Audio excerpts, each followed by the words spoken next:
Hello friends, स्वागत है आप सभी का आपके अपने channel digital education with master में। आज की क्लास में हम सीटेट 2022 एग्जाम से रिलेटेड बाल विकास के चैप्टर से अधिगम और उसकी पेडागोजी का टॉपिक लेकर आए हैं। तो चलिए देखते हैं अधिगम और उसके पेडागोजी के बारे में और एक एक पॉइंट को हम बेहतर तरीके से सीखते हैं। तो अधिगम का सर्वप्रमुख कार्य क्या होता है? बालक के व्यवहार में वांछित परिवर्तन करना, जिससे बालक अपने वातावरण के साथ समायोजन कर सके। अधिगम का मुख्य कार्य है बालक के व्यवहार में वांछित परिवर्तन करना, ताकि वो अपने वातावरण, अपनी परिस्थिति के साथ समायोजित हो सके, समायोजन कर सके। नेक्स्ट पॉइंट है आर्मस्ट्रांग द्वारा प्रतिपादित ह्यूरिस्टिक या अन्वेषण विधि। तो आर्मस्ट्रांग ने एक विधि प्रतिपादित किया था जिसका नाम है ह्यूरिस्टिक या अन्वेषण विधि। तो सीधा सीधा क्वेश्चन पूछ सकता है कि अन्वेषण या ह्यूरिस्टिक विधि के जनक कौन है, किसने प्रतिपादित किया था? आर्मस्ट्रांग ने। ये होता क्या है? तो अन्वेषण विधि में छात्रों को उपयुक्त वातावरण में रखकर स्वयं किसी तत्व को ढूंढने हेतु प्रेरित किया जाता है और अध्यापक इसमें मात्र पथ प्रदर्शक होता है। इसमें अध्यापक का कोई रोल नहीं होता है। अध्यापक सिर्फ पथ प्रदर्शक करता है, बता देता है, गाइड करता है और बाकी काम जो है स्वयं जो है छात्र स्वयं करते हैं, स्वयं उसमें खोज करते हैं और अब उसका समस्या का हल ढूंढते हैं। तो किसी भी समस्या का हल स्वयं ढूंढते हैं जो बालक, तो ऐसी विधि ह्यूरिस्टिक या अन्वेषण विधि कहलाती है, जो आर्मस्ट्रांग ने प्रतिपादित किया था। नेक्स्ट पॉइंट है अधिगम कई प्रकार से हो सकता है।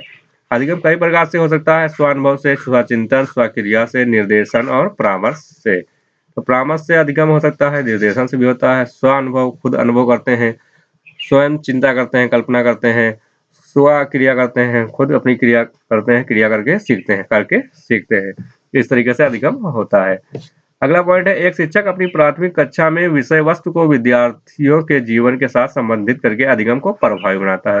तो अधिगम को कैसे प्रभावी बनाया जा सकता है? क्वेश्चन पूछा जा सकता है अधिगम को कैसे प्रभावी बनाया जा सकता है। शिक्षक विद्यार्थियों को जीवन से, विषय वस्तु जो भी पढ़ाना है, जो भी अधिगम कराना है, उसको विद्यार्थियों के जीवन से जोड़कर अधिगम को प्रभावी बना सकता है। नेक्स्ट पॉइंट है वुडवर्थ के अनुसार सीखने की पूर्ण विधि। सीखने की जो पूर्ण विधि है वो खंड विधि, पूर्ण विधि जो है खंड विधि की अपेक्षा निश्चित रूप से अच्छी है। पूर्ण विधि खंड विधि से ज्यादा बेहतर है। खंड विधि ना बेहतर होकर पूर्ण विधि ज्यादा बेहतर है वुडवर्थ के अनुसार। पूर्ण विधि यानी कि पूरा जो भी समस्या है, जो भी अधिगम सिखाना है, वो पूरा एक ही बार में सिखा देना, एक ही बार में बता देना, ना कि उसको पार्ट में, टुकड़ों में नहीं बांटना है। अगला पॉइंट है शिक्षार्थी को शिक्षण अधिगम प्रक्रिया में सक्रिय रूप से सम्मिलित करने के लिए परिचर्चा या वाद विवाद जैसे शिक्षण विधि को अपनाना चाहिए। तो सक्रिय रूप से भाग लेने के लिए, विद्यार्थियों को एक्टिव रखने के लिए क्लास में वाद विवाद और परिचर्चा जैसी शिक्षण विधियों को अपनाना चाहिए। अगला पॉइंट है अधिगम अर्थात सीखना। अधिगम अर्थात सीखना एक ऐसी प्रक्रिया है, जीवन पर्यंत चलने वाली प्रक्रिया है। अधिगम क्या है? जीवन पर्यंत चलने वाली प्रक्रिया है जो समाज में रहकर ही संभव है। अधिगम समाज से बाहर नहीं होता है। अधिगम जो है समाज में रहकर ही संभव है। समाज में व्यक्ति एक दूसरे से अधिगम हमेशा सीखता रहता है, एक दूसरे से परस्पर मिलता जुलता है और एक दूसरे से सीखता रहता है। तो अधिगम समाज में रहकर ही संभव है। अगला पॉइंट एक कुशल व आदर्श अध्यापक की क्या गुण होते हैं? कुशल व आदर्श अध्यापक कैसा होना चाहिए? तो विद्यार्थियों को सदैव सीखने के लिए प्रेरित करता है। कुशल अध्यापक का काम है विद्यार्थियों को सदैव प्रेरित करता है सीखने के लिए और अधिगम परिस्थितियों का निर्माण करता है, उसको वातावरण देता है, परिस्थिति का निर्माण करता है सीखने के लिए और उसमें जो भी त्रुटि आती है उसकी पहचान करके उसमें सुधार करता है। यह कुशल अध्यापक का गुण है। अगला पॉइंट है कक्षा में शिक्षण अधिगम प्रक्रिया को प्रभावी बनाने के लिए।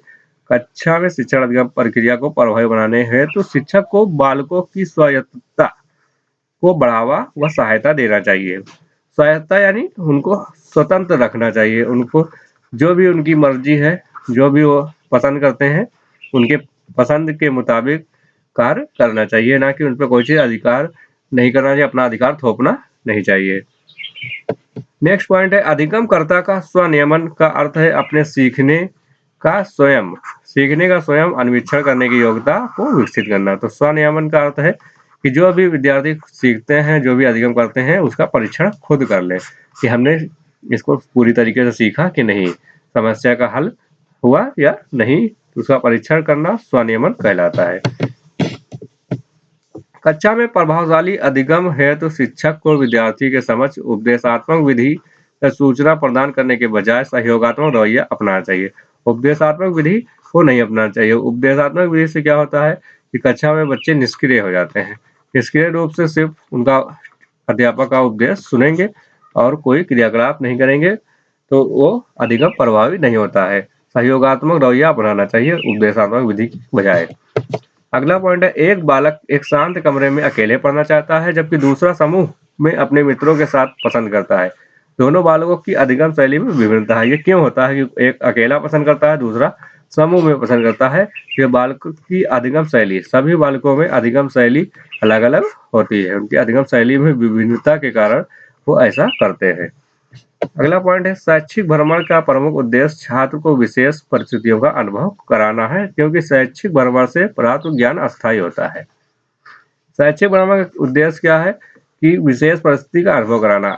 अनुभव से जो सीखते हैं बालक, वो ज्ञान अस्थायी होता है। जो अनुभव सीखते हैं, देखते हैं, क्रियाकलाप करते हैं, तो वो ज्ञान अस्थायी होता है। तो शैक्षिक भ्रमण से जो ज्ञान प्राप्त होता है वो स्थायी होता है। तो शैक्षिक भ्रमण का मुख्य उद्देश्य यही है कि ताकि छात्र खुद हर परिस्थिति का अनुभव कर सकें। अगला पॉइंट है, जब विद्यार्थी को समूह में किसी समस्या पर चर्चा करने का अवसर दिया जाता है, तब सीखने का वक्र बेहतर होता है। जब समूह में वो चर्चा करके अधिगम प्राप्त करते हैं, तो उस अधिगम का वक्र जो होता है वो बेहतर होता है, उच्च होता है। ये हमारे थे अधिगम पेडागोजी के पॉइंट्स। अधिगम पेडागोजी, इन्हीं पॉइंट से हम जो है सीटेट 2022 के एग्जाम्स में 5 नंबर प्राप्त कर सकते हैं। अगर ये जो है पॉइंट्स को अच्छी तरीके से समझ लिया, तो हम 5 नंबर सीटेट की जो है पेडागोजी जो आती है बाल विकास में अधिगम से रिलेटेड, तो उसको हम अच्छे से कर सकते हैं। तो इन पॉइंट्स को बेहतर तरीके से बार बार जो है रिवाइज करके देख लें। और वीडियो का अगर पसंद आया है तो इसको शेयर करें और अपने फ्रेंड्स में इसको जो है ज़रूर सेंड करें। और चैनल पे पहली बार विजिट कर रहे हैं तो इसको सब्सक्राइब जरूर कर लें, ताकि आपको सीटेट 2022 से रिलेटेड जो भी क्लास है, जो भी अपडेट है, आपको मिलती रहे।